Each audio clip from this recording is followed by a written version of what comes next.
മോഹനൻ ആ പോക്ക് പോയതാണ്. പോയിട്ട് 5 വർഷം കഴിഞ്ഞു. ജീവിച്ചിരിപ്പുണ്ടോ മരിച്ചോ എന്നുപോലും അറിയില്ല. മോഹനെ കാണാതാകുമ്പോൾ 50 പവനും 1,00,000-ഓളം രൂപയും കയ്യിലുണ്ടായിരുന്നു. അളിയൻ്റെ ധനകാര്യ സ്ഥാപനത്തിൽ ജോലിയായിരുന്നു മോഹന്. അതുകൊണ്ട് സ്വർണം പണയം വെക്കാനും എടുക്കാനും ഒക്കെ പോകുന്നത് മോഹനായിരുന്നു. അങ്ങനെ ഒരു ദിവസം കൈ നിറച്ച് പൊന്നും പണവുമായി വന്ന മോഹനെ ലോകത്താരും കണ്ടിട്ടേയില്ല. ഓരോ അജ്ഞാത മൃതദേഹങ്ങൾ കണ്ടെത്തുമ്പോഴും ബന്ധുക്കൾ ഭയക്കുകയാണ്. അത് മോഹൻ ആകല്ലേ എന്ന പ്രാർത്ഥന മാത്രം. എന്തായിരിക്കും മോഹന് സംഭവിച്ചത്? പണം തട്ടിയെടുക്കാൻ ആരെങ്കിലും മോഹനെ കൊന്നതാകുമോ? അതോ മോഹനൻ ആ പണവുമായി സ്ഥലം വിട്ടതാകുമോ? അണ്ണാ, മോഹനെ കാണാനായിട്ട് 5 വർഷമായില്ലേ? നടന്നുകൊണ്ടിരിക്കുകയാണ്. ഇപ്പം കോടതി ഇടപെട്ട് പിന്നെ പുനരന്വേഷണത്തിന് വിട്ടിരിക്കുകയാണ്. അതേപോലെ ഇപ്പൊ നമ്മളെ കരവളം പാലത്ത് നിന്ന് ഒരു സ്കൂട്ടർ കിട്ടിയിരുന്നു. അപ്പൊ അതിന്റെ ഒരു അന്വേഷണം. എന്ത് സംഭവം തുടക്കം മുതൽ പറയാം. എന്തിനു വേണ്ടി പുള്ളി ബാങ്കിൽ പോന്നെ? പുള്ളി സാധാരണ പുള്ളിയുടെ അളിയന്റെ ഒരു ബാങ്കുണ്ട്, അവിടെ നിന്നുള്ള സ്വർണ്ണങ്ങൾ കൊണ്ടുപോയി പേരക്കട ബാങ്കിൽ പണയം വെച്ചിട്ട് അതുകൊണ്ട് തിരിച്ചു വരുന്ന വഴിയാണ്. അപ്പൊ ഞങ്ങൾ തന്നെ തിരിച്ച് നമ്മൾ എതിരെ കണ്ടാൽ പോലും പുള്ളി നിർത്തത്തില്ല. പുള്ളി സ്കൂട്ടറിലാണ്. നമ്മൾ സ്കൂട്ടറിൽ പോയി കൈകാണിച്ചാൽ പോലും പുള്ളി നിർത്തത്തില്ല. പുള്ളി അതിന് ആ സ്ഥലത്ത് കൊടുത്തതിന് ശേഷം പിന്നെ ബാക്കി ഇത് ചെയ്യുള്ളൂ. അങ്ങനെയുള്ള പുള്ളിയാണ്. അപ്പോൾ വഴിയിൽ വെച്ച് എന്ത് പറ്റിയ ഒരു പിടുത്തമല്ല. ഇപ്പൊ ഇത്രയും നാളായി ഒരു ഇതില്ല നിൽക്കുകയാണ്. ഇപ്പം ആരും നിർത്തത്തില്ല, ആര് കൈകാണിച്ചാലും നിർത്തത്തില്ല. പുള്ളി കറക്റ്റായിട്ട് ആ സ്ഥലത്ത് എത്തിയതിനു ശേഷം പിന്നെ നിർത്തുള്ളൂ. പണമുണ്ട്, സ്വർണ്ണമുണ്ട്. അപ്പം കറക്റ്റായിട്ട് ബാങ്കിൽ പോയിട്ടേ നിർത്തുള്ളൂ, അല്ലാതെ വീട്ടിൽ പോലും പുള്ളി ഇറങ്ങാറില്ല. അപ്പോൾ ബാങ്കിൽ പോയിട്ട് പണം കൊണ്ടാണ് തിരിച്ചു വരുന്നത്. ആ ബാങ്ക് പോയിട്ട് പണവും സ്വർണ്ണമായിട്ടാണ് തിരിച്ച് എടുക്കേണ്ട സ്വർണ്ണവും വിൽക്കേണ്ട സ്വർണ്ണം വെച്ചിട്ടാണ് അതിന്റെ കാശ് കൊണ്ടാണ് പുള്ളി തിരിച്ചു വരുന്നത്. അന്ന് പുള്ളിയുടെ എത്ര ലക്ഷത്തിന്റെ ആസ്തി? ഏകദേശം 50 ലക്ഷത്തോളം, 50-60 ലക്ഷത്തോളം രൂപയും, ഇല്ല 50,000 രൂപയും പിന്നെ 50 സ്വർണ്ണവും. അങ്ങനത്തെ 50 പവൻ സ്വർണ്ണമാണ് പോയിരിക്കുന്നത്. അപ്പൊ എന്തായാലും ഒരാൾ ഇതിന്റെ പുറകെ കാണും. എന്തായാലും ഇതിന്റെ പുറകെ ഉണ്ട്. ഞങ്ങൾ ആ സമയത്ത് ഞങ്ങൾ അവിടെ എല്ലാ സ്ഥലങ്ങളും അരിച്ചു പുറക്കി, എല്ലാ സ്ഥലങ്ങളും. അപ്പൊ എന്താ അവസരം? CCTV ബാങ്കിൽ നിന്ന് ഇറങ്ങുന്നതും കരവളം വരെയുള്ളതും ഉണ്ട്. അന്വേഷണമുള്ളത് ഇല്ല. കരവളം വരെയുള്ളതുണ്ട്. ബാക്കി ശേഷം പാലത്തിനടുത്ത് വരെയുള്ളതുണ്ട്. അന്വേഷണമുള്ള ഒരു ഇതിലും അവിടെ 6 ഉണ്ട്.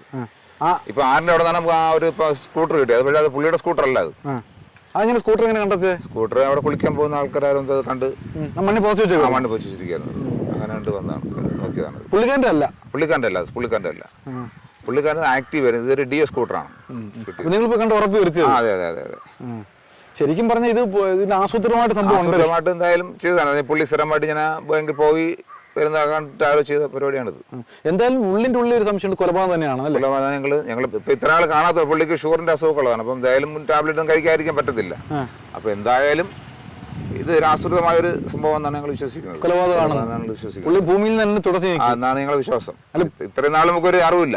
പുള്ളി നാട് വിട്ടു പോകാൻ സാധ്യതയുണ്ട്? ഒരിക്കലും അങ്ങനെ ഒരിക്കലും സംഭവിക്കില്ല. എന്ന് പറഞ്ഞാൽ പുള്ളിയുടെ നല്ലൊരു എമൗണ്ട് തന്നെ ബാങ്കിൽ ഡെപ്പോസിറ്റ് ഉണ്ട്. അതിന്റെ ഒന്നും ആവശ്യമില്ല, ഒരാവശ്യമില്ല. അല്ല, അങ്ങനെ ഒരു സംശയം പുറത്ത് പോയി പറയാം. ഇത്ര പൈസയും കൊണ്ട് പുള്ളി നാട് വിട്ടു പോകാൻ? ഇല്ല, അതിനേക്കാളും എമൗണ്ട് പുള്ളിയുടെ ബാങ്ക് അക്കൗണ്ടിലുണ്ട്. ആ പൈസ അതിൽ കിടക്കണം. അതിന് ഒരു പൈസ പോലും എടുത്തിട്ടില്ല. പിന്നെ അതിന്റെ അങ്ങനെ നമ്മൾ അങ്ങോട്ട് പോകേണ്ട ആവശ്യമില്ല. ഇവരുടെ വീട്ടിലെ അവസ്ഥ എങ്ങനെ? വീട്ടിലിപ്പോ 5 വർഷമായിട്ട് സമാധാനം കാണില്ല. ഒരു മോൻ പോലും വിവാഹം കഴിക്കാതെ അങ്ങനെ നടക്കുകയാണ്. ആ വിഷമത്തിലാണ്. പിന്നെ ഭാര്യയ്ക്കും കാര്യം അസുഖമൊക്കെ ആയി ഇരിക്കുകയാണ്. അല്ല, ഇവര് കയറി ഇറങ്ങി വാർത്തകളിൽ അവര് മാക്സിമം അവര് ചെയ്തോണ്ടിരിക്കുകയാണ്. ഇതിനു വേണ്ടി പുറകിലുണ്ട്. ഇപ്പോഴും ഹിറ്റാച്ചിയെ വിളിച്ചാണ് ഇപ്പം ഇത് ചെയ്തോണ്ടിരിക്കുന്നത്. അതെല്ലാം കയ്യിൽ നിന്നാണ് പൈസ കൊടുത്തോണ്ടിരിക്കുന്നത്. എവിടെ അജ്ഞാത ജഡം വന്നാലും ഞങ്ങൾ എല്ലാവരും കൂടെ പോയി നോക്കും. എന്തെങ്കിലും ഉണ്ടെങ്കിൽ സംശയം ഉണ്ടെങ്കിൽ ഞങ്ങൾ പോയി നോക്കും. അപ്പൊ നിങ്ങൾ ഇങ്ങനെ അജ്ഞാത മൃതശരീരത്തിൽ പുറകെ നടക്കും? അതെ. എവിടെ പൊങ്ങിയാലും പോകും. അപ്പൊ ഒരു 5 വർഷം കൊണ്ട് ഒരു തുമ്പുമില്ല. പോലീസിന് ഇത് നാണക്കേടാണ് ഇപ്പം. അത് ഞാൻ ചോദിക്കട്ടെ, വെറുതെ ചോദിക്കണം. ഇപ്പൊ ഇങ്ങനെയുള്ള സംശയകരമായിട്ടുള്ള പോലീസ് വിളിച്ചു ചോദിക്കും, ഇന്ന് വന്ന് പരിശോധിക്കുന്ന നിങ്ങൾ അങ്ങോട്ട് കൃത്യമായിട്ട് പോയി കൃത്യമായിട്ട് പോയി അജ്ഞാത മൃതദേഹത്തിന്റെ? അതെ. ഞങ്ങൾ ഏകദേശം കൊല്ലം കഴിഞ്ഞ ഞങ്ങൾ പോയിട്ടുണ്ട്. പിന്നെ പുള്ളിയെ കാണാത്തതുകൊണ്ട് ഞങ്ങള് തൃശ്ശൂര്, മദ്രാസ്, വേളാങ്കണ്ണി, ഇങ്ങനെയുള്ള എല്ലാ സ്ഥലങ്ങളിലും ഞങ്ങൾ പോയി നോക്കണം. അപ്പോൾ അവിടെ കണ്ടുകിട്ടിട്ടില്ല. അപ്പൊ ശരിക്കും കേരളത്തിൽ നല്ല പങ്ക് നിങ്ങൾ? അതെ, കേരളം നല്ല പങ്ക്. കേരളം ഇല്ല, തമിഴ്നാട് ഇടയ്ക്ക് ഞങ്ങൾ പോയി. ഞങ്ങൾ അജ്ഞാത മൃഗങ്ങൾ പത്രത്തിൽ തന്നെ കാണുമ്പോൾ തന്നെ ഞങ്ങൾ എല്ലാവരും മാക്സിമം ഞങ്ങൾ എല്ലാവരും ഷെയർ ചെയ്തിട്ട് ഞങ്ങൾ ഇത് അന്വേഷിക്കും. അങ്ങനെ ഗ്രൂപ്പ് തന്നെ ഉണ്ടാക്കിയിട്ടുണ്ട്? അതെ. ഫാമിലി ആയിട്ട് എല്ലാവരുമായിട്ട് ഞങ്ങൾ അന്വേഷിക്കും. എവിടെ പോയി അന്വേഷണം? നിങ്ങൾ വ്യക്തിപരമായിട്ട് പോയത് വേളാങ്കണ്ണി വരെ പോയിട്ടുണ്ട്. വേളാങ്കണ്ണി അവിടെ പോകാനുള്ള കാരണം എന്തുവാ? ഇനി എന്തെങ്കിലും രീതിയിൽ അങ്ങനെ അലഞ്ഞിട്ട് ഞങ്ങൾ എത്തിയിട്ടുണ്ടോ, അല്ലെ ആരെങ്കിലും അപായപ്പെടുത്ത അങ്ങനെ കൊണ്ട് ആക്കിയിട്ടുണ്ടോ അറിയാൻ വേണ്ടി. അങ്ങനെയുള്ള തീർത്ഥാടന കേന്ദ്രത്തിലേക്ക് പോകുന്നുണ്ട് നിങ്ങൾ? എല്ലാവരും ഏകദേശം എല്ലാ സ്ഥലങ്ങളിലും പോയി. എല്ലാ സ്ഥലങ്ങളിലും പോയി. നിങ്ങൾ നിങ്ങളുടെ രീതി അന്വേഷണം നടത്തും? അതെ. ഞങ്ങളെ രീതിയിൽ ഞങ്ങൾ പോലീസിനെ കൊണ്ടുപോയിട്ടുണ്ട്. അല്ല, വീട്ടിൽ വല്ല വിഷയമുണ്ടോ? ഒരു വിഷയമില്ല. ഭാര്യയായിട്ട് വല്ല ഒരു വിഷയമില്ല. സൗമ്യനായ ഒരു മനുഷ്യനാണ് പുള്ളി. അങ്ങനെ യാതൊരു കുഴപ്പമില്ല. മക്കളായിട്ട് അങ്ങനെ നല്ല സുഹൃത്ത് ബന്ധം പോലെയാണ്. എന്തായാലും തെളിവിന്നല്ല ആള് അല്ലേ? അതെ അതെ അതെ.